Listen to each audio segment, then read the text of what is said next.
Hello et bienvenue dans ce nouvel épisode du podcast Envie de changement. Bienvenue pour cet épisode 82. Et comme annoncé sur les derniers épisodes, j'ai un invité. Et aujourd'hui, c'est un invité, je n'arrive pas à dire exceptionnel, mais en tout cas, c'est la première fois que je reçois dans le podcast un kiné. Et ça, c'est top. On va pouvoir lui poser plein de questions.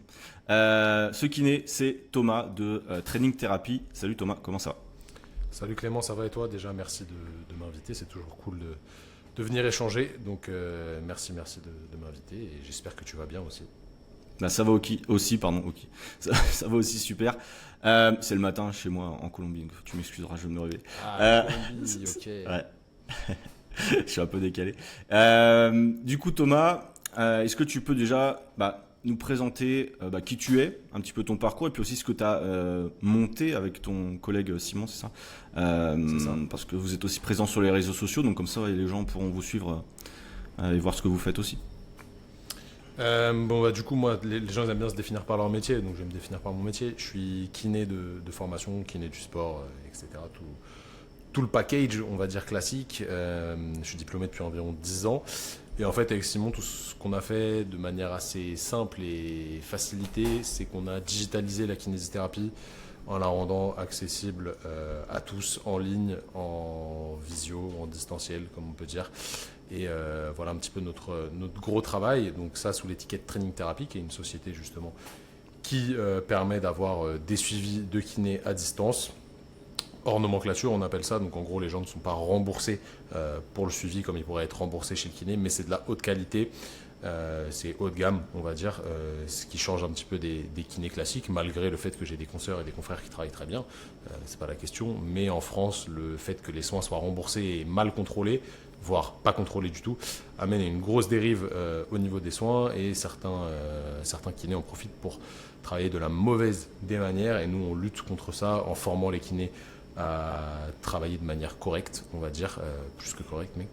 Et voilà, on a digitalisé la profession parce que pour nous c'était le tournant vers l'avenir et aujourd'hui ça fonctionne très très bien. On a une grosse équipe sur Training Therapy, donc voilà un petit peu qui je suis et bon, tout le monde peut me retrouver sur tous les réseaux sociaux, surtout sur Instagram et YouTube, @training.therapy et voilà, c'est assez simple. Ça roule. T'es aussi coach, Thomas, c'est ça, je crois ? Ouais, je suis préparateur physique aussi à côté. Et en fait, justement, tu vois, c'était un petit peu notre diplôme de kiné du sport. Il nous suffisait pas, on va dire, parce qu'on aimait vraiment aider les athlètes de tout niveau. Hein. Athlète, pour moi, c'est quelqu'un qui s'entraîne, tu vois. Que ce soit un débutant ou un pratiquant confirmé. Bon, forcément, le potentiel athlétique est un peu plus élevé chez un pratiquant confirmé. Mais le but, c'était vraiment de les accompagner jusqu'au retour sur le terrain à la haute performance, voire à une performance plus élevée qu'avant la blessure. Donc, c'est pour ça qu'on a essayé de chercher un peu plus loin et de passer ce diplôme en préparation physique. Ok, top. Et d'ailleurs, vous êtes basé vers où ? Enfin, t'habites vers où ? Alors, nous, on est en Bretagne, mais voilà, notre champ d'action, il est francophone, donc à travers tout le monde, tant que vous parlez français, il n'y a pas de souci. Ouais, vous avez développé votre activité via les réseaux sociaux et maintenant vous travaillez en ligne. C'est ça. Comme beaucoup aujourd'hui. Qu'est-ce que tu penses d'ailleurs du fait que de plus en plus de kinés se soient digitalisés?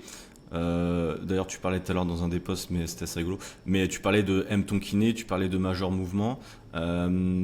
Ça commence à se développer. Il y avait beaucoup de coachs en ligne déjà depuis 3, 4, 5 ans de coachs sportifs en ligne, mais les kinés, il y en avait peut-être un peu moins. En fait, là, tu prends des exemples effectivement des kinés qui sont les plus connus. Je pense que le plus connu, c'est Greg. Enfin, Major Mouvement, c'est clairement le plus connu. En dessous, ça doit être Emric, à mon avis. Il faudrait que je regarde les stats, mais c'est sûrement Emric. Par contre, eux, ils font pas du tout de la kiné en ligne. En soi, eux, ils font pas de suivi. Eux, ils vendent leur image. Tu vois, c'est des influenceurs santé. C'est pas un gros mot de dire ça. Enfin, pour moi, c'est pas un gros mot. Tu vois, c'est des gens qui vendent leur image à un prix. Donc, des associations avec des marques, etc., qui font payer. C'est ok. Pour moi, il y a pas de souci là-dessus. Mais c'est pas du tout un business comme le nôtre où nous, on fait en fait du service à la personne. Avec du suivi perso ou de la vente de programme ou de la vente de formation, eux c'est pas du tout ce qu'ils font, donc tu vois ça n'a strictement rien à voir. En tant que kiné qui produisent du service comme on le fait, nous, on est les plus connus. Ça, c'est sûr et certain. Training Therapy, on est les plus connus puisqu'on est les premiers. Est-ce que c'était une chance? Est-ce que c'était le fait qu'on ait travaillé beaucoup? J'en sais rien. Mais ça commence à se démocratiser, ça, comme tu le disais. Et c'est très bien. En fait, moi, ça me va qu'il y ait les deux versants. Des gars comme Major Mouvement qui démocratisent le fait que la kiné, c'est surtout de bouger et pas de se faire poser des électrodes, des lampes chauffantes et faire que du massage pendant 20 séances. Des mecs comme Emeric, pareil, qui ont la même motivation. Et qu'à côté, il y ait des gars comme nous, comme Fred, comme Étienne, je peux te citer plein de monde qui fait vraiment du service de rééducation à proprement parler à distance. Bah, c'est très bien aussi, tu vois, parce que ça montre en fait que c'est possible. Si je reprends dans le passé, nous à l'époque, c'était très compliqué de faire comprendre aux gens qu'on pouvait faire de la kiné à distance. Les gens étaient vraiment pas chauds pour ça parce qu'ils comprenaient pas, parce qu'en fait ça n'existait pas. C'est nous qui avons créé le truc. Et aujourd'hui, c'est devenu normal. Enfin, c'est pas encore normal, c'est un peu plus démocratisé. Et plus ça se démocratisera, mieux ce sera. Tu vois. Donc non, pour moi, je suis plutôt positif vis-à-vis de ça. Et puis, en vrai, s'il y a de l'audience et si ça marche, c'est que les gens sont intéressés, tu vois. Donc au final, c'est positif pour moi. Les gars comme Major Mouvement et tout, c'est positif. Tout le monde leur crache dessus aujourd'hui, parce que plus t'es connu, plus on te crache dessus. Ça, c'est la base dans la vie, malheureusement. Mais ce qu'ils font, c'est bien. Ça part d'une bonne motivation. Ouais, je pense aussi. Bouger, se faire du renforcement, c'est ça, globalement. Ouais. C'est des gars positifs, tu vois. C'est pas des mecs qui vont utiliser l'image des autres pour se faire gonfler eux, tu vois. Je sais de quel poste tu parles. Et justement, c'est ça qui est intéressant. C'est un peu ce pied de nez là. C'est jamais des mecs qui ont été dans le négatif. Donc c'est ça qui est plutôt bien. C'est ça que je respecte chez eux. Bien sûr. Ouais. Et tiens, petite question. Alors c'est peut-être pas trop en rapport. Moi, je connais pas du tout le monde de la kiné. Est-ce que en France, parce que nous sur le coaching, t'es coach aussi, donc tu peux un peu le cibler, mais est-ce que sur la kiné, t'as l'impression qu'on est en avance, c'est-à-dire dans le développement du nombre de, si tu veux, comment je pourrais te dire ça, il y a des professions où tu vas voir aux États-Unis, ils ont quasiment tous au moins dans leur vie un coach personnel, enfin les gens qui ont les moyens en tout cas, ils vont voir un coach personnel pour s'entraîner, du coup ils s'entraînent mieux, etc. Enfin dans beaucoup de pays anglophones, on ressent que les gens ont plus ce besoin-là. Est-ce que sur la kiné, t'as l'impression qu'en France on est en avance ou en retard? C'est-à-dire, est-ce qu'il y a beaucoup de gens, par exemple, sur 100 Français, combien vont voir un kiné? Est-ce que tu vois ce que je veux dire? Bah en fait, les Français vont voir un kiné quand leur médecin leur prescrit. Donc, je suis pas sûr que ce soit gage de qualité dans le sens être en avance si le chiffre qu'on regarde, c'est le nombre de personnes qui vont voir un kiné. Parce qu'en fait, ils y vont pas spécialement de leur plein gré, tu vois. D'accord. Donc, je suis pas sûr que ce soit une bonne métrique. Et est-ce qu'on est en avance? Franchement, je pense pas. Je suis pas sûr. On n'est pas en retard. On n'est pas genre en retard de ouf. Mais on n'est pas en avance. Et dans le business que vous avez monté, est-ce que ça c'est quelque chose qui existait déjà aux États-Unis potentiellement où ils sont souvent en avance sur beaucoup? Okay. Ouais, carrément. Bah, les outils digitaux, ils les ont pris très tôt. Et en fait, on s'en était pas spécialement rendu compte. Et si c'était à refaire, tu vois, si je me voyais un petit peu dans le passé, bah, j'essaierais de m'intéresser plus à ce qu'ils font, sans copier, tu vois, mais pour avoir un modèle. Parce qu'en fait, on n'avait pas du tout de modèle. Et j'ai pas eu le bon état d'esprit de me dire, bah, peut-être que les Américains le font et ce serait intéressant de s'inspirer de ça. Je ne l'ai pas fait, c'est dommage, ça m'a fait perdre du temps. Aujourd'hui, si c'était à refaire, c'est quelque chose que je ferais, je pense, pour gagner plus de temps. Ouais, ok. Bon, ça roule. Ça, c'était plus une question pour moi. Et pour les gens qui nous écouteraient aujourd'hui, du coup, bon, généralement, comme je disais, ce sont généralement des gens débutants qui commencent le sport, qui peuvent aussi avoir des appréhensions sur les blessures, ce qui est normal. Même souvent, quand on arrive en salle de sport, on se dit, oulala, quel monde de brut. Et au final, on se rend compte que on n'est pas plus blessé que ça. Enfin, normalement, non. Est-ce que tu aurais, toi, c'est une question très ouverte. Est-ce que tu aurais des recommandations ou des précautions, je dirais, pour quelqu'un qui commence à se mettre à faire du renforcement, parce que du cardio, mais du renforcement? Est-ce que tu aurais des conseils potentiellement à donner à cette personne-là qui là, viendrait de s'inscrire à une salle? D'y aller progressivement. Si possible, de se faire accompagner par un coach, parce qu'en vrai, quand on n'y connaît rien, c'est mieux d'avoir quelqu'un qui s'y connaît, qui vous aide, on va pas se mentir. Mais le plus important, c'est d'y aller progressivement et de ne pas faire l'idiot à se dire, bah, dès le départ, vas-y, je fais 6 séances par semaine, des séances d'1h30, je vais faire du split comme les gars que je vois sur YouTube qui font Olympia en bodybuilding parce que je veux prendre du muscle, etc. C'est absolument pas faisable. C'est comme si là, on me disait, bah, Thomas, ok, tu vas te mettre à la course à pied, ton objectif c'est de faire un marathon. Tu vas t'entraîner comme un mec qui fait le marathon aux Jeux Olympiques. Bah, c'est juste pas possible en fait. Là, vous savez très bien que vous allez vous blesser. Sur la course à pied, on en a facilement idée. Par contre, en muscu, on s'en rend un petit peu moins compte. Et pour autant, c'est exactement la même chose. Donc, être vraiment progressif sur la charge de travail et se faire accompagner, pour moi, c'est assez intéressant au départ. D'ailleurs, en parlant de course à pied. Même après, d'ailleurs. Bien sûr. En parlant de course à pied, si je me trompe pas, tu as fait une vidéo sur la préparation, c'est ça tu t'es mis à courir aussi? Ouais, alors je me suis mis à courir, je me suis remis à courir. Donc moi, comme tu sais, je fais du crossfit, donc le crossfit, on fait tout. Ouais. Mais j'étais inscrit à une grosse course de vélo l'année dernière en parallèle du crossfit pour montrer justement que c'était possible de soulever des barres et d'être, entre guillemets, performant à mon humble niveau évidemment sur un vélo, qui est une discipline qui est plus fait pour les mecs maigres, on va pas se mentir. Et là, du coup, le délire en ce moment, c'est plus course à pied. Donc je m'y suis remis en partant de quasi zéro parce qu'en fait j'ai pas couru pendant 6 mois. Donc on peut dire que c'est de zéro, même si j'ai un potentiel athlétique qui est assez élevé, etc. Donc je suis quand même assez résilient à ce niveau-là. Et ben j'ai repris comme un débutant et je l'ai documenté sur une vidéo YouTube pour expliquer justement comment on faisait pour éviter de se faire mal en reprenant la course à pied. Et en vrai c'est transférable à tout le reste. Ah, donc c'est top. Ça, vous pourrez essayer d'aller regarder cette vidéo-là, je pense que ça pourrait être intéressant. Yes. Parce qu'il y a beaucoup de gens qui se sont remis à courir cet été, enfin comme tous les ans, tu sais bien. Bon là il va commencer à faire froid, donc ils vont arrêter de courir, c'est bien. Mais Tu vois, bizarrement chez moi il pleuvait, là c'est la première grosse journée de pluie depuis cet été. Et je suis allé courir, mais dehors il n'y avait personne. Mais moi tiens, j'ai couru, ça. mais dehors il n'y avait personne. Ouais, ça va pas aller en s'améliorant. Donc bon. Après avec le réchauffement climatique, c'est bien, les gens vont peut-être courir de plus en plus longtemps jusqu'à l'hiver. mais bon, peut-être pas la meilleure idée. Tiens, une petite question aussi, Thomas, par rapport aux étirements. C'est un sujet qui est... moi, enfin, tu vois, quand on a appris le sport à l'école, toi et moi, je pense... Je sais pas d'ailleurs t'as quel âge, je t'ai pas demandé. Moi je suis de 94. Ok. Donc, ouais, les gens comme nous des années 90, on va dire, et même avant, je pense, on nous disait souvent, ou même...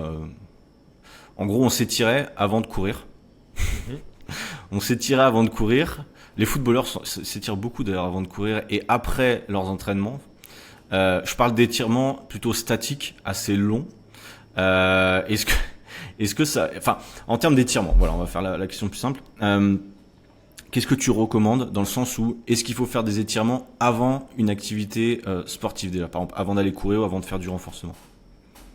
Alors, la réponse, elle n'est pas vite répondue, comme on pourrait dire un célèbre influenceur. En vrai, c'est un peu plus complexe que ça. Je vais essayer de simplifier les choses quand même. En réalité, les étirements passifs, c'est ce que tu as décrit, prolongés, etc. C'est bien de ça dont on va parler. Ouais. Ça vous permet de gagner de la souplesse. La souplesse, qu'est-ce que c'est? C'est l'amplitude de mouvement passif. Donc, ce que vous pouvez faire en termes d'amplitude aidée en allant étirer avec une force externe votre articulation. Okay, un truc très simple, c'est de se dire, vas-y, je prends mon pied, je fais talon-fesse avec ma main, j'attrape mon pied et je ramène mon talon vers ma fesse. Ça va être la souplesse de votre genou, enfin de votre quadriceps, plutôt toute la chaîne antérieure au niveau du membre inférieur. Ça va être la capacité à aller dans une amplitude passive. Quand vous vous étirez, il y a des gains sur la souplesse. C'est clair et net, ça on ne peut pas le nier, ça vous fait gagner de la souplesse, donc ça vous fait gagner de l'amplitude passive. En fait, la question, c'est plutôt, est-ce que pour mon activité sportive, j'ai besoin d'avoir plus d'amplitude? Peut-être, peut-être pas, ça va vraiment dépendre de l'activité. Si tu me dis, je vais faire un footing à 6 minutes au kilo, donc à 10 km/h, ce qui n'est pas très élevé, mais bon, c'est bien, hein, je ne juge pas les gens qui courent à cette vitesse-là. Là, tu n'as pas forcément besoin d'une amplitude de mouvement de ouf, parce que tu ne vas pas vraiment monter les genoux, tu ne vas pas aller gratter devant comme un fou, tu n'as pas besoin d'avoir une amplitude de mouvement très élevée. Donc t'étirer avant ça, franchement, il n'y a aucun intérêt. Par contre, si tu me dis, je fais du MMA, et aujourd'hui, j'ai une séance de pied-point où on va mettre beaucoup de coups de pied assez haut, high kick, etc. Et je suis un peu raide de la séance directe, etc. Si tu veux pouvoir lever le pied, il va forcément falloir t'étirer. Après, le problème, c'est que quand tu fais un étirement passif prolongé, tu baisses en fait la vigilance de ton système nerveux. Ça veut dire que ton cerveau, ta moelle épinière, bref, tout ce qui se passe au niveau central va être un petit peu endormi. Et c'est ça d'ailleurs qui te permet de gagner en amplitude la plupart du temps. C'est qu'on se relâche au niveau nerveux, genre on est un peu plus calme, tu vois, un peu plus posé. Et ça vous permet de gagner de l'amplitude passive. Les étirements passifs baissent la vigilance du système nerveux. Du coup, tu as une vitesse de contraction musculaire après ces étirements et une réactivité qui est abaissée. Donc en réalité, si tu fais que ça, tu vas être un petit peu moins performant juste après. Mais pour gommer ce problème de performance tout en gardant les gains d'amplitude passive, et bah, tu as juste à réactiver ton système nerveux, donc à rebouger sur une amplitude de mouvement que tu viens de gagner, essayer de recontrôler l'amplitude que tu viens de prendre, et ça va se lisser en fait. Donc en vrai, c'est pas spécialement un problème. Si tu fais que ça, c'est pas forcément bon, mais si tu le fais et qu'en plus tu rajoutes des petits adjuvants qui vont te permettre d'aller plus loin et de mieux contrôler cette amplitude de manière active, bah, en fait, au final, tu augmentes ta performance. Donc ça dépend de comment tu le fais. C'est comme tout, il n'y a pas de recette miracle, il faut juste utiliser les bons outils au bon moment pour la bonne personne, pour le bon objectif. D'accord, ok. Bon, ça c'est top, effectivement. Ça c'est top. Après, effectivement, il y a aussi la différence entre les étirements. Alors, je sais plus quel terme tu as utilisé, moi j'appelle statique ou long. Et les étirements peut-être passifs. Et les étirements dynamiques qui du coup. Justement, en fait, les étirements dynamiques, eux, ils vont solliciter en positif plutôt la vigilance de ton système nerveux. Du coup, là, tu vas être OK et tu vas être prêt à faire l'effort sans aucun problème. Donc, si jamais, pour une phase d'échauffement, faire des étirements du coup longs, pourquoi pas, mais bon, pour la plupart des gens, je crois pas que ce soit vraiment utile. Sauf activité particulière. Mais du coup, des étirements dynamiques, ça aurait un intérêt. Ouais, carrément. Ok. Après, tu vois, par exemple, quelqu'un qui se met à la muscu et qui est extrêmement limité sur son amplitude au squat, par exemple. Ouais. En vrai, il va falloir qu'il passe par une phase d'étirement et de travail de mobilité pour pouvoir gagner en amplitude sur son squat, pour pouvoir bien bouger, potentiellement moins compenser, avoir plus d'amplitude, donc stimuler plus de tissu musculaire, dépenser plus d'énergie, donc dépenser plus de calories lorsqu'il va s'entraîner, etc. Tu vois, donc en vrai, ça reste quand même important, mais il faut le faire au bon moment pour la bonne chose. Voilà. Tu vois, par exemple, le squat, c'est un mouvement moi, où j'ai une amplitude qui est pas top, pour plein de raisons, bref. Mais je fais effectivement des étirements, je ne saurais pas te donner des noms, mais des étirements effectivement un peu plus longs, ne serait-ce que pour au niveau des hanches, être un peu plus mobile, etc. Combien de temps il faudrait faire justement ces étirements en début de séance pour que ce soit potentiellement intéressant, ni trop long, ni pas assez? Je sais pas si tu as des... 30 secondes. 30 secondes, ça fait taf. C'est le bon compromis qu'on a trouvé. Et après, tu réactives en contractant le muscle que tu viens d'étirer. Comme ça, il n'y a pas de problème. Bon, top. Top. J'avais un élève qui m'avait posé une question. Il m'a dit, donc lui, il fait des cours collectifs.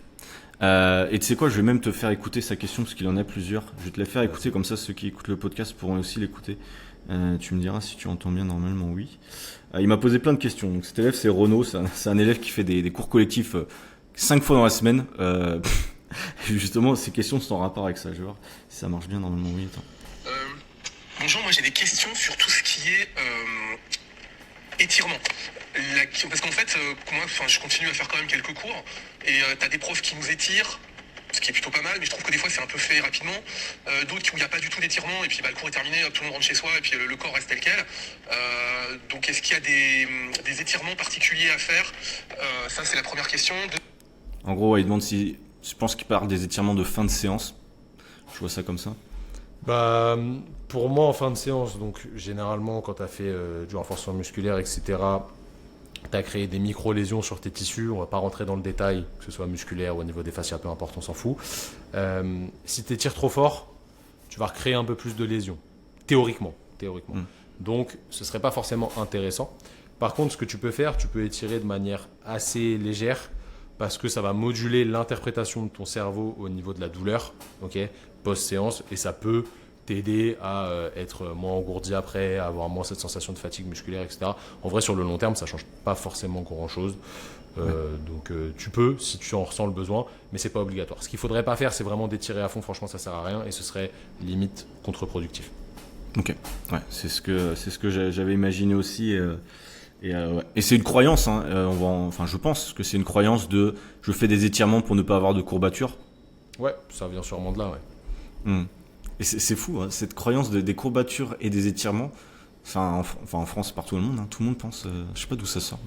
Bah, en vrai, d'un point de vue pratique, ça diminue quand même la sensation de courbature, tu vois, c'est réel. D'accord. Après, en fait, le problème, c'est la courbature, tu vois, c'est quelque chose de physiologique qui est là pour ton bien, entre guillemets, pour te permettre d'éviter de mettre trop de tension sur un tissu qui est en phase de récupération. Donc si tu la chantes, bah, au final, sur le long terme, tu progresses potentiellement moins. Donc c'est comme tout, en fait, c'est de la récompense à court terme quand on vient s'étirer dessus. Et on voit pas le long terme. D'ailleurs, sur les courbatures, un mythe aussi qu'on entend souvent, c'est si j'ai pas de courbature, c'est pas efficace. Qu'est-ce que tu en penses? Bah, c'est pas forcément vrai. Après, c'est pas forcément faux non plus. Tu vois, c'est un juste milieu en fait. En fait, le truc, c'est qu'à partir du moment où tu n'as plus de courbature, soit c'est que tu as mis très peu d'intensité, soit c'est que tu as mis très peu d'amplitude ou très peu de charge, soit c'est qu'en fait, tu t'es largement bien adapté au mouvement et que potentiellement, bah, c'est cool. L'important, c'est de voir surtout si tu progresses toujours, physiquement, au niveau des charges, etc. Mais si tu progresses plus, il est peut-être temps de changer une petite variable dans ton entraînement, rajouter un peu d'amplitude, rajouter un peu de tempo, rajouter un peu de charge, pour pouvoir potentiellement restimuler le tissu sur des amplitudes qu'il ne connaît pas et qui vont t'aider aussi à hypertrophier. Donc en vrai, c'est ni vrai ni faux. Tu vois, comme tout, c'est toujours une nuance en fait. Il ne faut pas être extrême. Mais c'est pas parce qu'une séance ne te génère pas de courbature que c'est une mauvaise séance, effectivement. Ça, c'est important, effectivement. Mais c'est bien parce que tu as de la nuance dans tes réponses. Moi, j'ai déjà répondu à certaines de ces questions-là, Toujours. mais j'étais tellement tranché qu'au final, c'est très bien que tu sois plus nuancé que moi. Il faut d'ailleurs dans tout. Non, dans après, les des fois, il faut réponses. simplifier, tu vois, ce que je comprends. Mais moi, j'essaye toujours d'être dans le vrai. Et en vrai, si tu fais tu t'entraînes 1 an sans courbature, non-stop, pour moi, c'est qu'il y a un problème dans ton entraînement. Ouais, je suis d'accord avec toi. C'est que, Surtout tu même vas au niveau jamais, des jambes. Ouais, que tu vas jamais rechercher un peu plus. Je parle pas de courbature à plus pouvoir marcher, à plus pouvoir lever le bras, ça c'est pas le but. Là, c'est qu'on est sûrement allé trop loin. Mais voilà, des petites sensations de tension, etc. C'est quand même signe que tu as bossé, mais c'est pas forcément corrélé à plus t'as de courbature, mieux c'est. C'est ça que je veux dire. Tu vois. Bien sûr. Et au contraire, ouais, effectivement, ça va t'empêcher de retravailler sur le muscle le lendemain. Enfin, c'est pas vraiment très Bah, c'est positif. ça, ouais. Tu as parlé en début du live, du podcast, pardon, du split. En gros, des gens qui s'entraînaient genre un muscle par jour. Je pense que toi, c'est pas forcément ce que tu fais et ce que tu recommandes. Je crois pas. Alors, moi, Pour un débutant, fais pas je de parle. muscu. Tu Ouais, vois. ok, Ouais. d'accord. C'était pour Ouais. un débutant, ça roule. Pour un débutant, non, c'est pas ce que je vais recommander parce qu'en fait, vous n'avez pas la capacité tout simplement de tolérer ce volume-là. Donc ça s'apprend, tu vois, ça s'apprend avec les années. Pour un débutant, en vrai, le plus simple, je sais pas ce que t'en penses, mais moi, je vais te donner mon avis. C'est soit du full body, soit du half body. C'est ce qui passe le mieux parce que tu peux mettre un volume régulier dans la semaine sur chaque partie du corps et sans aller à l'échec, on va dire, d'aller chercher vraiment la fin. Parce que au début, ça sert pas à grand chose, tout simplement. Non, je suis d'accord avec toi. C'est souvent ce que je leur dis.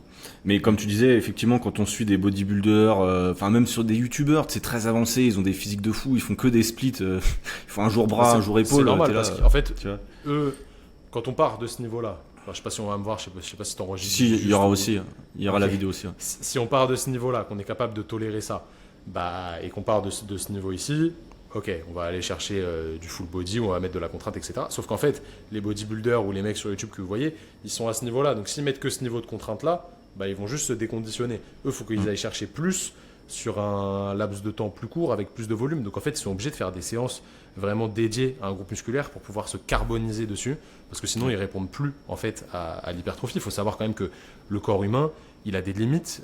On a des hormones qui sont faites pour qu'on ne soit pas ultra hypertrophié, parce qu'après on perd en fonction, pour la fonction primaire de l'être humain qui est de survivre dans la nature. C'est important de bien le comprendre. Il y a une hormone qui s'appelle la myostatine qui vous empêche d'être trop balèze, parce que c'est contre-productif en réalité. Alors ça ne veut pas dire que vous ne pouvez pas avoir un très beau physique, mais ça vous empêche vraiment d'être énorme comme les bodybuilders qui font 130 kg pour 1m70. On sait très bien à quoi ils tournent, et c'est pas, Oui, bien sûr. c'est pas forcément un problème, hein, parce que c'est leur but, c'est leur métier, et la professionnalisation de ce sport-là amène évidemment ces dérives-là. Mais en réalité, vous n'allez jamais pouvoir atteindre ça naturellement, c'est pas possible. Le corps humain, il n'est pas fait pour ça, tout simplement. Donc en vrai, pour pouvoir se développer plus, et sur les derniers pourcentages que peuvent représenter ces gars qui font de la muscu que vous voyez sur YouTube et tout, bah, il va falloir aller chercher plus de volume, plus d'intensité, et c'est ça qui va faire la différence. Mais pour un débutant, ça sert à rien. Ouais, non mais c'est sûr, et puis on peut pas se comparer avec des gens qui ont des 5, 10, 15 ans d'expérience, c'est pas possible, donc allez-y progressivement. Tiens, je vais te faire écouter encore, Renaud m'a posé plein de questions, donc c'est bien, ça va être l'épisode de Renaud et de Thomas, Vas-y, mais hein. je te fais écouter ce qu'il m'avait posé. Qui est étirement. Parce qu'en fait, moi, je continue à faire quand même quelques cours. Attends. Et tu as des profs qui nous étirent par question. Deuxième question, il y a deux écoles. Il y a ceux qui disent qu'il faut étirer tout de suite et deux qui disent qu'on peut étirer 24 voire 48 heures après. Alors qu'est-ce qu'il en est quand on fait du sport tous les jours là-dessus? En gros, sa question c'était, vu qu'il fait du sport tous les jours, Lui, il a compris quand même potentiellement que les étirements, c'était plus pour la mobilité, la souplesse, enfin, plus pour la souplesse, je veux dire. Et je lui avais expliqué, effectivement, t'étires pas juste après ta séance, forcément, c'est pas forcément le mieux. Mais du coup, il sait pas trop parce qu'il s'entraîne tout le temps. Tu vois, il veut gagner en souplesse, mais il sait pas quand faire des séances de souplesse, justement. Tu vois ce que je veux dire? Ok, bah déjà, je vais faire une réponse facile quand il a le temps, premièrement. Parce que ça demande quand même un petit volume de travail, tu vois, ça va être minimum. Enfin, après, ça dépend ce que tu vises. Si tu veux juste améliorer ta souplesse en extension de hanche, bah, t'as pas 10 000 exercices à faire non plus, donc en 10 minutes, ça peut être fait. Si tu veux travailler plusieurs choses à la fois, ça va plus être 15-30 minutes, voire parfois 1 heure de séance complète, si tu veux travailler tout le corps. Donc en vrai, moi, le plus simple, si c'est quelqu'un qui peut s'organiser assez facilement, je dirais à distance. À distance de ces séances d'entraînement, dédier vraiment une séance, et plusieurs par semaine même, au travail de la souplesse et pour aller plus loin, au travail de la mobilité de manière générale. Donc ça va vraiment dépendre de son temps, si possible à distance, sinon en fin de séance sans abuser, comme j'ai dit tout à l'heure. D'accord, ok. Ouais, ça c'est intéressant. Ok, bon bah ça roule. Tiens, aussi petite question sur les préconisations. Alors il m'avait dit préconisations pour ne pas se blesser. Tu sais, en termes de douleur, moi je suis pas expert là-dessus parce que je vais être franc, j'ai rarement des douleurs. Bref, tant mieux, ouais. Je fais très attention, c'est un truc, limite je fais trop attention. Mais est-ce que, la question va être toute bête, c'est est-ce que si on a des douleurs, alors après douleur ça veut tout dire et rien dire, mais est-ce que si on a des douleurs, on doit s'arrêter tout de suite et du coup prendre rendez-vous peut-être chez un kiné, ou alors, c'est une question un peu de merde, ou alors il faut se dire bon bah c'est peut-être pas grand-chose et je peux continuer, tu vois, ça dépend d'un certain nombre de types de douleurs, j'imagine. C'est dur cette question. En fait, ça dépend de l'intensité, ça dépend depuis combien de temps tu as mal, etc. Ouais. Ça dépend, comme tout, ça dépend. C'est pas si facile que ça de répondre, tu vois, ça va vraiment dépendre. En vrai, un marqueur qu'on donne souvent, si ta douleur elle est inférieure à 3 sur 10, 0 étant pas de douleur, 10 étant une douleur insupportable, tu peux continuer à t'entraîner en adaptant les choses. Potentiellement, sur l'exercice qui te fait mal, tu réduis l'amplitude, tu réduis la charge, tu vas moins vite, potentiellement tu adaptes 2-3 positions, etc. Ça peut très bien se faire. Après, si c'est une douleur chronique qui a du mal à passer, en vrai, il vaut mieux consulter quelqu'un de compétent qui va t'aider là-dessus. Mais il faut comprendre que douleur n'est pas forcément corrélée à blessure, lésion musculaire. Okay, lésion tissulaire, pardon, pas juste lésion musculaire. C'est pas parce que vous avez mal que votre tissu est abîmé. Ça, on le sait aujourd'hui. La douleur, c'est une interprétation du cerveau. Ça ne veut pas dire que la douleur est dans la tête, mais c'est une interprétation du cerveau face à un stimuli donné. Et c'est pas forcément synonyme vraiment de lésion. Tu vois, faut pas avoir le tissu qui est abîmé, etc. Parce que c'est pas vrai, c'est pas du tout le cas. Et faut sortir un peu cette idée de la tête. Donc c'est pas en forçant un petit peu de manière, sans exagérer, hein, sur un tissu douloureux que vous allez l'abîmer à proprement parler. Mais il faut pas non plus abuser. Tu vois, si tu as mal depuis longtemps et que la douleur elle est vraiment intense, faut consulter. Ça peut arriver, ouais, je pense, d'avoir des petites douleurs pendant 1 ou 2 jours. Est-ce que, selon toi, il y a un moment où on peut se dire, putain, ça fait 1 semaine que j'ai mal, là, c'est peut-être le moment de consulter. Est-ce qu'il y a un délai où tu te dis, ouais, là, c'est... ou pas? C'est difficile, ça va dépendre de l'intensité, ça va dépendre de ce que tu as mis en place. Si tu as mal parce que t'en as trop fait à l'entraînement, t'as mal dormi, t'es sorti, t'as picolé, t'as mal mangé, etc. Bah tu sais que déjà faut régler ça avant de mettre la faute sur quelque chose d'autre. Donc en vrai ça va dépendre de chacun. Tu vois, c'est difficile de dire comme ça. Ouais, bien sûr. Ok, ça roule. Attends, je vais te refaire écouter. Il avait une question qui était intéressante. Et puis après, quelles sont les précautions à prendre pour pas se blesser, quoi? Parce que moi, je suis un peu un cas à part. Je tape un peu fort tous les jours, même si je me suis calmé. Donc en gros, comment est-ce qu'on gère son organisme? Comment est-ce qu'on gère la récupération? Voilà, enfin après ça tourne autour de ça, mais voilà, on sait très bien que quand on a des douleurs, il faut s'arrêter net et puis consulter, mais ouais, tout ce qui est étirement, récupération, pause, et puis des gestes qu'on pourrait aussi avoir quand on a une douleur. Est-ce qu'on peut la faire passer comme ça en étirant le muscle à chaud, ou est-ce qu'il vaut mieux arrêter et voir ce que ça donne à froid? Enfin voilà, je me suis un peu redondant dans ce que je dis, mais tu vois, il a des questions, en fait, c'est des questions de monsieur tout le monde, et du coup je le remercierai. Mais c'est des questions un peu que tout le monde pourrait se poser, tu vois, c'est des questions un peu qui partent dans tous les sens, mais tu vois, par exemple, c'est pareil, est-ce qu'il faut s'étirer si on a mal, tu vois? Non, ça pour le coup ce serait contre-productif. Tu vois, ça, en fait ça va t'anesthésier vite fait sur le coup, mais sur le long terme ça va rien amener. Il a parlé de pause, je pense qu'il parlait de pause d'entraînement, de s'arrêter, de s'entraîner. Ça, c'est la pire idée du monde. Vraiment, ça, c'est la pire idée. Il faut juste adapter l'entraînement. Parce qu'en fait, dès que vous vous arrêtez, vous vous déconditionnez. Et quand vous reprenez, bah, c'est pire qu'avant, parce que vous avez perdu de la condition physique, et du coup les contraintes, vous les encaissez encore moins. Donc vraiment, c'est la pire idée à avoir, ce serait celle-là. Et puis après, bah, il a parlé de récup, hein. Le plus important, ça va être de bien gérer sa récup, donc bien dormir, bien manger, bien boire. Et la gestion de la charge d'entraînement dont je parlais au tout début fait aussi partie de la récupération, parce que voilà, c'est ça qui conditionne le reste, quoi. Complètement. Et un truc qui est important que tu as dit, parce que c'est fou, mais même aujourd'hui, je sais pas si moi j'ai beaucoup d'élèves, enfin ou même des gens avec qui je discute sur Instagram, qui dès qu'ils sont blessés s'arrêtent parce que mon médecin m'a dit de m'arrêter, parce que mon kiné m'a dit de m'arrêter. Et je me demande, alors peut-être que je me trompe, mais j'ai l'impression qu'avant les kinés disaient qu'il fallait s'arrêter, et aujourd'hui la tendance c'est de se dire, bah non, on ne s'arrête pas, au contraire. Est-ce que c'est ça ou pas du tout? Peut-être qu'avant il disait ça, moi je sais pas, j'ai jamais dit ça. Ok. Mais c'est vrai qu'avant en médecine traditionnelle, on surprotégeait en fait les gens. C'est vrai. Donc oui, mais ça a changé. D'accord. Mais aujourd'hui, on est d'accord que n'importe quoi, enfin, sauf blessure, j'en sais rien, tu te pètes le coude, mais si même avec ça, tu peux entraîner les gens. Mais ce que je veux dire, c'est que logiquement, Ouais, il bien n'y a sûr. aucune raison de s'arrêter, on est d'accord. Ouais, carrément. Bah, sauf quand c'est un truc grave, hein, mais Ouais. comme tout, faut doser quoi. Ah, mais c'est ça qui est rigolo, parce qu'il y a des gens, et je le vois bien, ils s'entraînent avec, des fois ils sont à la salle, ils ont un plâtre, tu vois. Moi quand je vois quelqu'un avec un plâtre, ça m'est déjà arrivé, qui font du développé couché, qui ont un plâtre sur la jambe, et je me dis putain, ça c'est beau ça. Et Ouais, tu vois, je me dis c'est des gens qui lâchent rien. Et il y a des gens, ils ont une toute petite douleur au poignet, ils vont arrêter de faire tous les entraînements, mais je dis mais non, Ouais, c'est ça, hein. c'est pas cohérent. C'est ça. Donc ouais, ça me fait beaucoup rire. En fait, c'est souvent, bah, ça montre aussi la force la force de caractère de quelqu'un, Caractère, et, etc. Après, faut pas aller du côté extrême du no pain, no gain, tu vois, où tu fais tout quoi qu'il arrive, même si t'as mal de ouf, etc. Tu forces, ça c'est pas une bonne idée. Il faut savoir doser, en fait, comme tout dans la vie, hein, c'est la dose qui fait le poison. Ok, ça marche. Tiens, toi qui es kiné, qui voit du monde aussi, juste parler. Alors ça, c'est un sujet aussi, le CrossFit. Le CrossFit, tu sais, ça a l'image de, c'est le sport où on se blesse. Globalement, c'est certainement pas vrai. Et tu vas nous dire peut-être toi ce que tu en penses.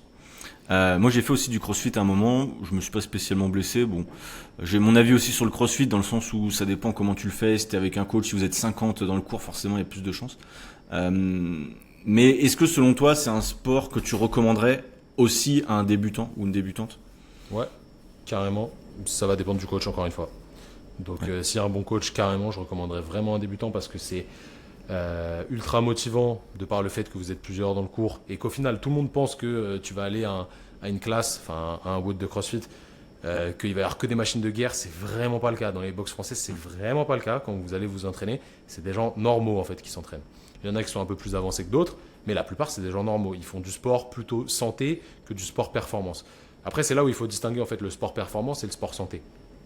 J'ai un de mes clients, Baki, je sais pas si tu connais, c'est le champion du monde de streetlifting, qui m'a fait un témoignage où il parle très bien de ça. Il dit, moi je suis blessé parce qu'en fait je fais du sport performance. C'est mon objectif dans la vie, c'est de faire 170 kg au dips, c'est de faire 250 kg au squat. Et ça forcément, comme j'ai dit tout à l'heure, ça va amener à de la surcharge d'entraînement. C'est quasi obligatoire parce qu'on cherche le plus. Et ben dans le CrossFit c'est pareil, il y a un versant, on va chercher à progresser de ouf parce que c'est très addictif comme sport. Et il y a des compétitions, et moi je fais des compétitions, je suis compétiteur, je sais qu'on a envie de faire toujours plus, etc. Et forcément tu flirtes avec cette limite-là. Si tu es sur le versant santé du CrossFit, mais il n'y a aucun problème, au contraire, parce que ça va te développer plein de qualités physiques ultra importantes. Et pour moi, en fait, c'est vraiment un très bon sport. Et si tu regardes un petit peu les études scientifiques là-dessus, il n'y a pas plus de blessures dans le CrossFit que dans les sports qui composent le CrossFit, à savoir la gym, l'haltéro, le cardio, etc. Donc en vrai, c'est un gros mythe, c'est pas vrai. C'est juste que on prend des mauvais exemples. Ok, ça roule, ouais, ça c'est bien de le dire aussi, complètement. Petite question qui m'a été posée aussi par un de mes autres élèves. Il m'a demandé alors, des conseils pour améliorer sa posture et redresser son dos. Aujourd'hui, on le sait, on est tous sédentaires, même moi-même, là je suis devant l'ordi, j'ai les épaules en avant. Je sais que Greg justement et M. Tonkin aussi, je pense, on en parlait souvent. Je sais pas si toi t'en as parlé, j'imagine que oui. Est-ce qu'on aurait des... Pas trop, c'est pas trop peut-être ton truc, mais est-ce que toi tu pourrais nous... C'est pas ma cam parce qu'en fait c'est trop variable et en fait il n'y a pas forcément d'intérêt. En fait c'est tout est une histoire de contexte comme d'habitude. Si tu es là au bureau, que tu es à Vachine, en vrai c'est normal parce que ton écran il te tire vers l'avant, tu vois, donc tu es positionné comme ça. Forcément la posture, la définition de la posture c'est la position du corps à un moment donné. Tu vois, donc tu as une posture au bureau, tu es comme ça. Si tu as la même posture quand tu fais du développé militaire, tac, tu pousses les poids au-dessus, bah là tu vas te faire mal parce que tu es complètement fermé, ta scapula ne va pas pouvoir bien bouger sur ton grille costal, ton humérus, tu vas forcer ta rotation externe, etc. Tu vas mettre trop de contraintes sur les tissus, alors que si tu avais une meilleure posture sur ce mouvement, bah ce serait ok. Donc en fait ça va dépendre. Est-ce que tu es capable d'avoir cette posture enroulée au travail? Ok, c'est pas forcément négatif, mais est-ce que tu es surtout capable d'aller à l'inverse et de te positionner différemment en fonction du contexte pour être optimalement, on va dire, positionné en fonction du contexte, tu vois, et de l'exercice. Donc en vrai, ça dépend. C'est pour ça que je fais pas de pause dessus parce que ça veut tout et rien dire. L'important, c'est d'être capable de bouger dans les deux directions. Évidemment, hein, si tu es complètement fermé comme ça et que tu n'arrives pas du tout à redresser, bah là, il va falloir aller le travailler, je pense, si tu fais de la muscu du moins. Si ta vie, c'est que être devant un ordi, ce que je ne conseille évidemment pas, bah là, c'est plus discutable. Donc faire du renforcement potentiellement, effectivement. Ouais, de la mobilité, du renforcement, très important. Ok. Souvent, c'est vrai que souvent le renforcement, on le voit, enfin pour les gens peut-être qui nous écoutent, je pense pas, mais pour le commun des mortels, le renforcement, on le voit pas forcément dans ce sens-là. On le voit souvent dans le sens où, d'ailleurs, je pense que tu l'as entendu souvent. Moi, ça me fait toujours rire. On me dit ouais, je veux faire un peu de renforcement, avoir un corps athlétique, mais je veux pas être bodybuilder. Et ça, on te le dit souvent. Mais en fait, c'est même pas ça. Moi, ce que je dis souvent au sport, c'est que le sport, c'est juste, enfin, on a dit, il y a le sport bien-être, il y a le sport aussi plus intense, mais le sport bien-être, c'est aussi effectivement déjà retrouver une bonne posture, se sentir bien. Nous qu'avons, comme une grande partie des Français, on est un peu avachis et tout ça. Et c'est vrai que, enfin moi je sais que ça a changé aussi ma perception du sport par rapport à ça, c'est que j'ai moins de douleur au dos. Je me sens mieux, tu vois. Moi je suis assez faible au niveau des lombaires, etc. Le fait de faire du renforcement, je me sens beaucoup mieux. Et ça, c'est vrai que c'est vachement important, je trouve. Donc c'est bien plus que de prendre du muscle. En réalité, le renforcement, on est d'accord. Oui, et puis de toute façon, vous avez beau vous mettre à la musculation comme des oufs, vous serez jamais Arnold Schwarzenegger. Hein. Ah mince, je pensais qu'en 3 mois, j'arriverais à son niveau. Ce serait magnifique, mais moi j'aimerais bien. Hein. Enfin, j'aimerais bien. Non, je suis pas sûr que j'aimerais bien, mais voilà. Même ceux qui s'entraînent très intelligemment, très bien, etc., ils galèrent entre guillemets à prendre du muscle. Donc ne rêvez pas non plus, ça vient pas du jour au lendemain. Et surtout qu'on est complètement matrixé, je pense que tu le vois sur les réseaux avec les physiques. Quand tu vois les physiques des mecs, toi, tu te regardes, tu fais putain, mais en fait, on dirait que je suis jamais fait de sport. Ouais. Ah, c'est clair. C'est fou. Donc bon, évitez de vous comparer, je le dis souvent, mais évitez de vous comparer avec ce que vous voulez. Bon, après, c'est toujours motivant, tu vois, c'est quand même un vecteur sur lequel tu peux jouer, mais bon, faut pas abuser, quoi. Non, c'est clair. C'est clair déjà que la plupart des gens ont du mal déjà à faire du sport régulièrement. Ce serait déjà une bonne chose. Faut encourager le fait de bouger déjà. Et ok, bon, ça roule. Tiens, petite question. Je sais pas, c'est une question qui me vient comme ça. En termes de renforcement, j'ai déjà fait un épisode sur ça, mais tu sais, alors c'est toi qui es coach, tu as 2 casquettes, coach kiné. Je vais te poser la question. En termes de renforcement et d'hypertrophie, donc on peut travailler sur des machines, on peut travailler avec des poids libres, genre des haltères, on peut travailler, par exemple, sur les pectoraux. Tu peux travailler avec une machine, tu peux travailler avec des haltères, tu peux travailler avec une barre, tu peux travailler avec des élastiques au poids du corps, etc. La question que souvent les gens se posent, c'est ouais, mais du coup, il y a tellement de trucs à faire. Est-ce qu'il faut que je travaille avec la machine quand je suis débutant? Est-ce qu'il faut que je travaille avec les haltères?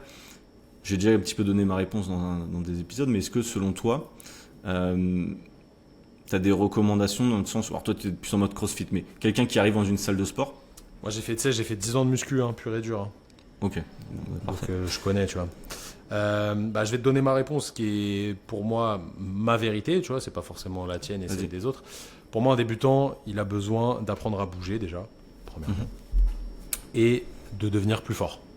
Je vois vraiment d'avoir une capacité à soulever plus lourd, parce que c'est quand même le facteur premier de l'hypertrophie, c'est le stress mécanique, donc c'est la charge et l'amplitude de mouvement que tu mets sur tes tissus. Donc il faut qu'il soit capable de soulever plus lourd avec une amplitude de mouvement plus complète.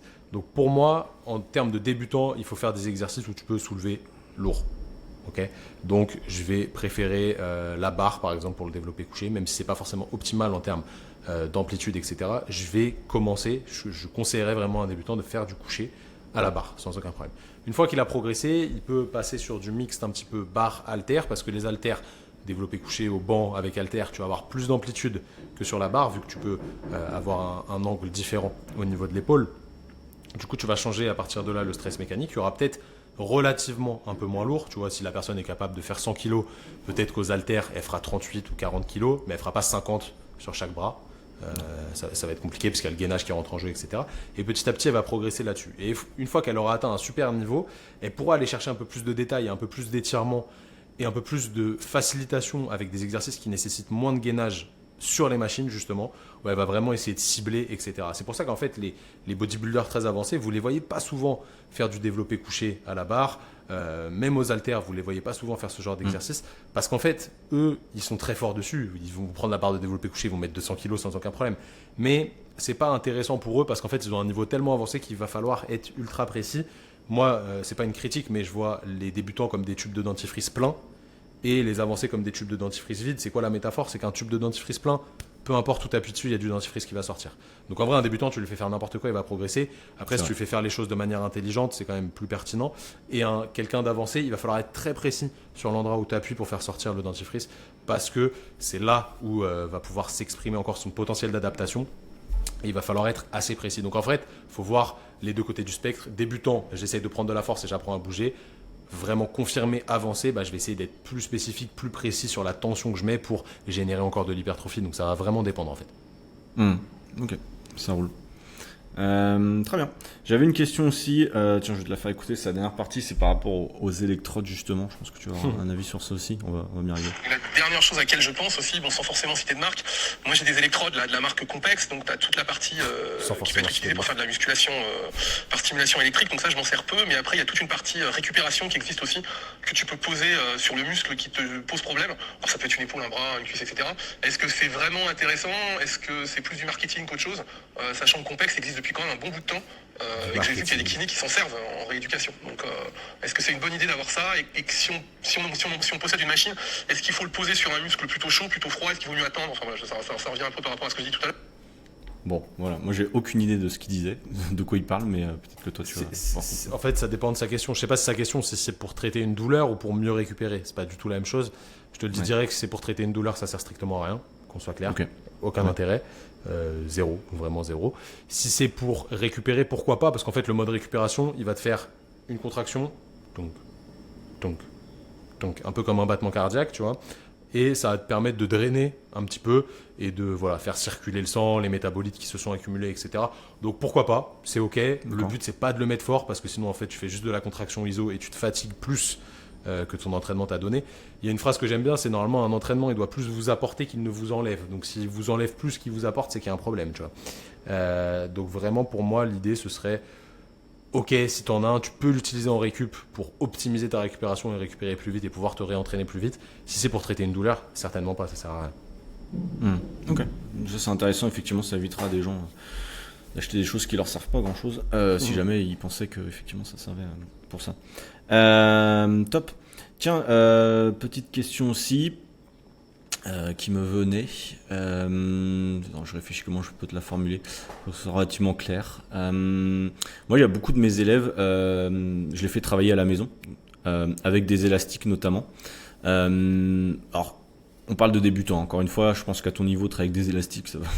Je pense d'ailleurs que tu dois certainement travailler avec des élastiques pour certains exos. Je me trompe, du coup? Ouais, bien sûr, bien sûr. Mais en fait, la question, ça va être... souvent, ils me posent la question à partir de quel moment... Là, c'est aussi une question de coach, mais j'aime bien partager ça avec toi. À partir de quel moment, tu vois, quand tu t'entraînes à la maison, élastique, un peu de poids de corps, selon toi, il faut se dire, vas-y, je vais investir soit dans des haltères, ensuite je vais peut-être devoir aller en salle. Tu vois, souvent, ils se disent, ouais, mais avec des élastiques, je vais pas pouvoir trop progresser. Au bout d'un mois, c'est chiant, je vais être bloqué, tu vois. Est-ce que finalement, c'est une croyance? Et encore une fois, avec des élastiques, finalement, tu peux beaucoup progresser? J'avoue que des fois, je me pose aussi la question. Je pense que... je sais pas si ma réponse elle va te plaire, parce que peut-être que tu dis à tes élèves de bosser avec des élastiques. En vrai, c'est mieux que juste poids de corps, parce que tu vas pouvoir rajouter de la résistance, etc. Et encore une fois, ce que j'ai dit tout à l'heure, le principal facteur de l'hypertrophie et du développement de la force, c'est le stress mécanique. Donc plus tu mets de charge, de contraintes, plus tu vas progresser dans la limite du raisonnable. Et l'élastique te rajoute une contrainte, donc c'est très bien. Après, au bout d'un moment, quand même, avec des élastiques et du poids de corps, si t'as pas de barre de traction, si t'as pas de truc pour faire des dips, etc., t'es quand même limité. Donc il va falloir investir dans un peu de fonte. En vrai, depuis le premier confinement, ça a pris un peu plus de valeur la fonte, donc ça commence à coûter un peu cher entre guillemets, mais c'est pas non plus abusé. Avec quelques kettlebells, quelques haltères, déjà vous pouvez faire des trucs vraiment très bien. Donc moi je suis ok, tu vois, pour utiliser des élastiques. Après on va pas se mentir, c'est assez redondant ce qu'on fait avec. Ouais. Donc sur 2-3 ans ça va pas suffire. En vrai ça va pas suffire. Tu vois, ça peut être une période de plusieurs mois, mais au bout d'un moment t'es un petit peu lassé, et puis la courbe de progression elle est quand même limitée. Après ça dépend de l'objectif. Si c'est vraiment d'un point de vue santé, juste pour se bouger, se renforcer un petit peu, etc., c'est ok, tu vois, c'est très bien. Ouais, ok. Bah ça rejoint ce que je disais souvent. Je trouve ça pratique parce qu'effectivement les gens comme ça n'ont pas d'investissement financier trop important, ça prend pas de place, donc en déplacement c'est pratique, et puis c'est pas très compliqué à utiliser, tu vois. J'ai l'impression qu'il y a quand même moins de risque de blessure avec un élastique qu'avec quelqu'un qui mettrait trop lourd avec une haltère. Généralement avec l'élastique tu vas vite te rendre compte avec la résistance, putain c'est trop lourd, bon tu vas pas non plus pouvoir soulever, tu vas bien vite te rendre compte. Donc c'est ça que j'aime bien aussi. Ok, bon bah écoute, je crois que c'est toutes les questions que j'avais à te poser aujourd'hui. Je suis en train de réfléchir, on a déjà fait 45 minutes, c'est pas mal. T'as répondu à pas mal des interrogations qu'on pouvait se poser. Est-ce que toi sinon, Thomas, t'avais des choses que tu voulais rajouter pour les gens qui nous écouteraient aujourd'hui? Non, comme j'ai dit au début, entraînez-vous intelligemment, entraînez-vous de manière progressive. Pratiquez quelque chose que vous aimez, parce que si vous aimez pas sur le long terme ça va pas fonctionner, même si au début on n'aime jamais se faire du mal entre guillemets, parce qu'on souffre toujours un petit peu pendant une séance de sport, c'est la réalité, dans la limite du raisonnable, mais on souffre toujours un petit peu. Faites quelque chose quand même qui vous plaît, parce que sur le long terme ça va vous aider à adhérer plus et à garder ça, parce que l'important c'est de pratiquer sur le long terme, c'est pas de pratiquer 2 mois, ça on s'en fout. Le but c'est le long terme, donc voilà ce que je pourrais rajouter. Ok, bon bah c'est top. Merci beaucoup d'être passé dans le podcast, ça fait plaisir. Si tu peux nous rappeler tes différents réseaux sociaux, donc Instagram et chaîne YouTube du coup. Alors vous pouvez me retrouver sur @training.therapie IE en français sur Instagram et sur YouTube. Et sur Instagram vous pouvez aussi retrouver ma chaîne un petit peu plus perso, un petit peu plus mindset, philosophie et réflexion. @ThomasBNY sur Insta et sur YouTube. Zone 51, c'est le nom du podcast, donc vous pouvez aller checker ça. T'as 2 podcasts du coup, Zone 51. Ouais, j'ai 2 podcasts. Training Therapy et Podcast et Zone 51. Ok, bon, je mettrai les liens de toute façon en description si vous voulez retrouver. Avec plaisir. Si vous voulez retrouver tout ça et ouais, donc n'hésitez pas à les suivre, c'est vraiment top. Ça vous permet en fait de vous démocratiser, vous rendez accessible, je dirais. Des choses, des questions qu'on pourrait se poser de façon simple. Quand tu analyses, j'aimais bien ça, quand tu analysais les squats des personnes sur des réels, etc. On le fait de plus en plus, ouais. On a beaucoup de demandes là-dessus, donc on essaie de le faire un peu plus, ouais. Donc ça c'est top, donc n'hésitez pas à les suivre.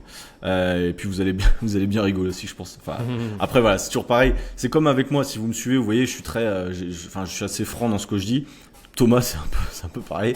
Et ce qui fait qu'au moins vous tournez pas en rond, on n'est pas là en train de vous vous peigner dans le sens du poil, je sais pas comment on dit. Mais en tout cas, voilà, on vous dit les choses comme elles sont, comme on les pense. C'est pas forcément toujours la vérité de tout le monde, mais au moins c'est la nôtre.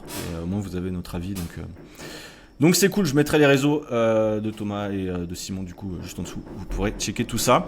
Merci d'être passé, merci à tous de nous avoir écoutés. Et puis je vous souhaite comme d'habitude un très bon début de journée ou fin de journée comme d'hab. Et on se retrouve la semaine prochaine pour un nouvel épisode. Allez, ciao, bye.